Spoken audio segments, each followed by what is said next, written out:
I wasn't the first person to hear those screams in the Mississippi woods, but I might be the last one who lived to talk about them.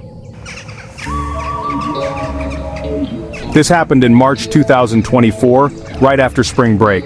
Everyone was talking about that missing hiker in Oregon, and those viral survival videos from that group stuck in the Smokies. The weather was just starting to warm up, and my cousin Jake wanted to get away before his new job in Memphis started. It was supposed to be simple, a weekend trip, 4 of us, me, Jake, Kyle, and Darnell. Just a classic guys trip, no phones, no apps, no drama. Jake picked a spot near Natchez, deep in the Mississippi backwoods. He found it on this weird survivalist subreddit where people post hidden camping spots. No service, no signal, just trees.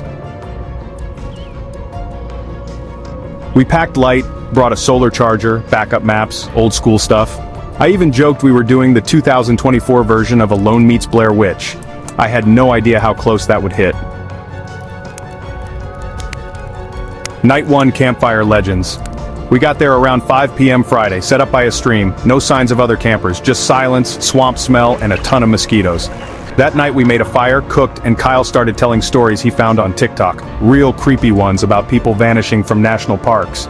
He brought up the one about the girl who vanished from this very area in 1996. Said they only found her tent, ripped apart. No blood, just drag marks, and some hair caught on a branch. We laughed it off, but I didn't sleep well that night. It wasn't fear. It was the feeling that something was watching. Night 2, the screams, 2:34 a.m. That's when it started. A scream woke me up. Not an animal, not a prank. This was human, raw, desperate. Jake and I scrambled out of our tents. Kyle was already outside, flashlight in hand. We thought maybe someone was lost nearby, but Darnell came stumbling out of the dark, barefoot, shaking. We tried calming him down, but he wouldn't go back to his tent. He just stared into the trees, whispering prayers. That scream came again around 3:12 a.m., louder, closer. The next morning we found footprints near the stream, barefoot, huge, not animal, not ours. Even weirder, there were no tracks leading in. They started inside the camp, like something had just appeared.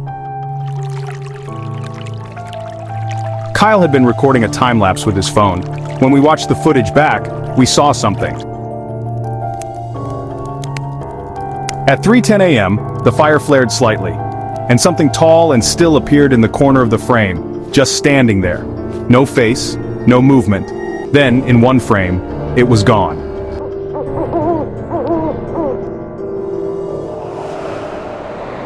Night 3, Kyle's disappearance. We argued about leaving. Jake said we were being paranoid. Darnell wanted out. I said we should wait for sunrise.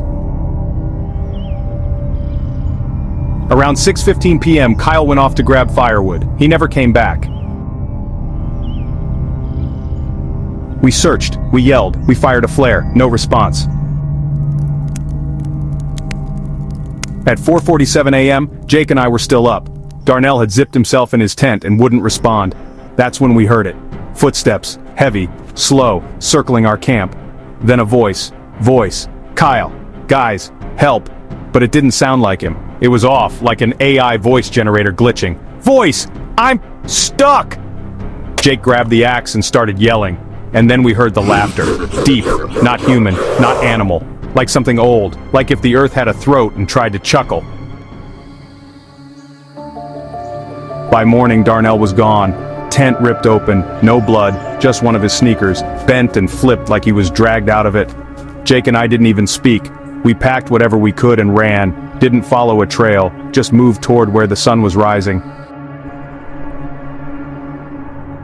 We hit a service road around noon, flagged down a guy in a Jeep who thought we were meth heads or something. He took us to a ranger station. We gave our statement, showed the video. You know what they found? Not our tents, not our gear, no Kyle, no Darnell, not even our footprints, like the forest swallowed everything. That same week, March 28th, there was a story on the local Jackson News: 4 university students missing near Claiborne County. Last seen on a backwoods hiking trail. Same area, same story, nothing found.